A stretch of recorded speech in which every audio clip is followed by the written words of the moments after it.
You tap your card for a $4 coffee and suddenly a glowing screen demands a 25% tip, sometimes even when there is no one behind the counter.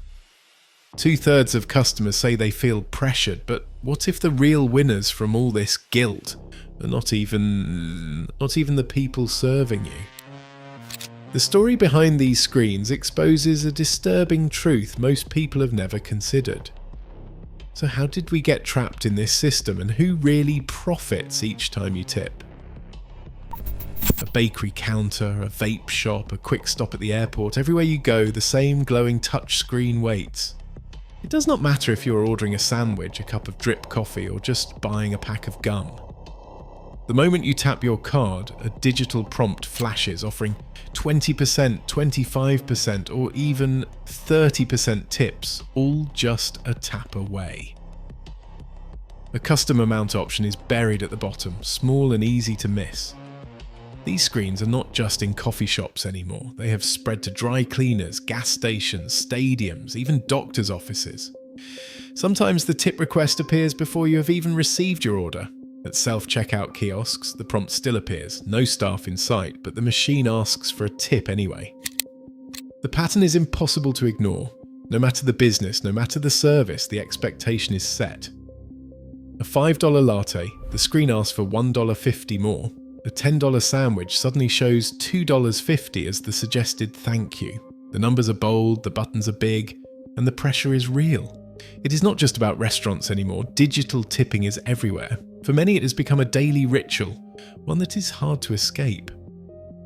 The old tip jar on the counter has been replaced by a system that follows you from store to store, asking for more at every stop. At the self-checkout, there is no barista, no cashier, just a blinking screen asking for a tip. The request feels out of place, like a test you did not sign up for. Some people pause, confused.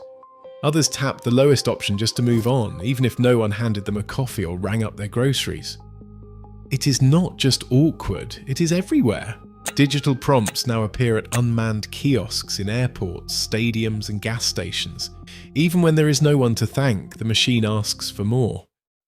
Most people do not talk about it, but the pressure is real. Surveys show that 66% of Americans feel pushed by these screens to tip, even when they do not want to. For some, it is a mild annoyance. For others, it is a daily frustration. The numbers back it up. More than half of customers admit they tip just to avoid feeling guilty. What started as a way to reward good service now feels like a routine demand. The tip screen flashes before you have even received your order, and the smallest option is often 20%. Choosing a custom amount takes extra effort, and sometimes it feels embarrassing. The old tip jar let you decide in private. Now every transaction is a little social experiment in generosity, and the results are making people rethink what tipping is supposed to mean. In the years after the Civil War, a businessman named George Pullman saw opportunity rolling down America's railways. His luxury sleeping cars promised comfort and elegance, but the real innovation was hidden in the payroll. Pullman hired newly freed black men as porters, offering a uniform, a badge, and almost no wages. Instead, their income depended almost entirely on the generosity of travellers. Tips became their lifeline, not a reward for exceptional service, but the only way to make ends meet. Porters worked long shifts, sometimes more than 24 hours at a stretch, with no pay for meals or downtime. Their base salary was so low it barely registered, sometimes nothing at all. Passengers called every porter George, erasing their names.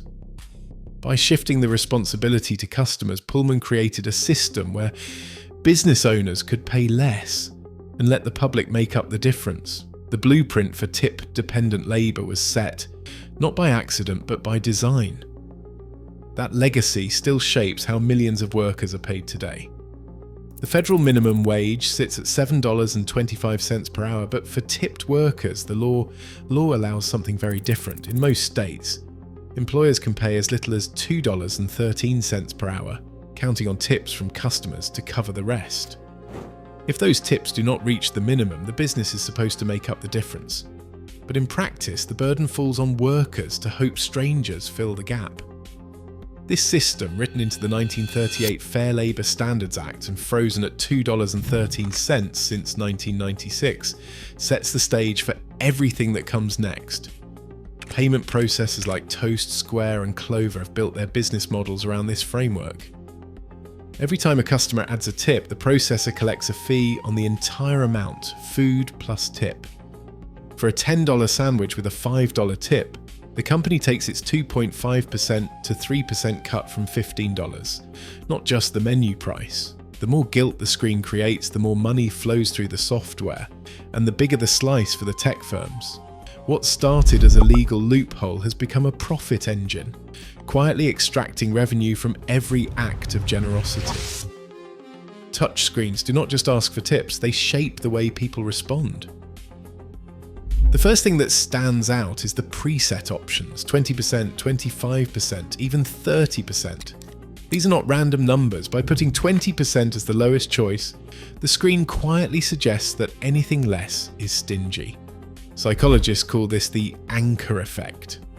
Most people pick the middle button, not because it is fair, but because it feels safest. The custom tip button is always harder to find, sometimes hidden behind extra taps or small text.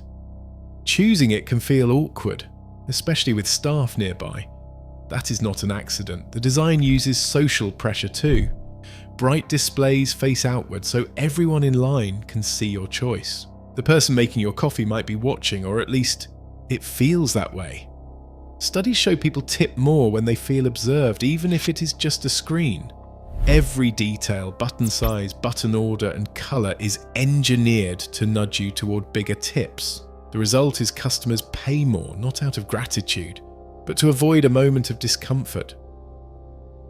A small business owner faces a decision that is anything but simple.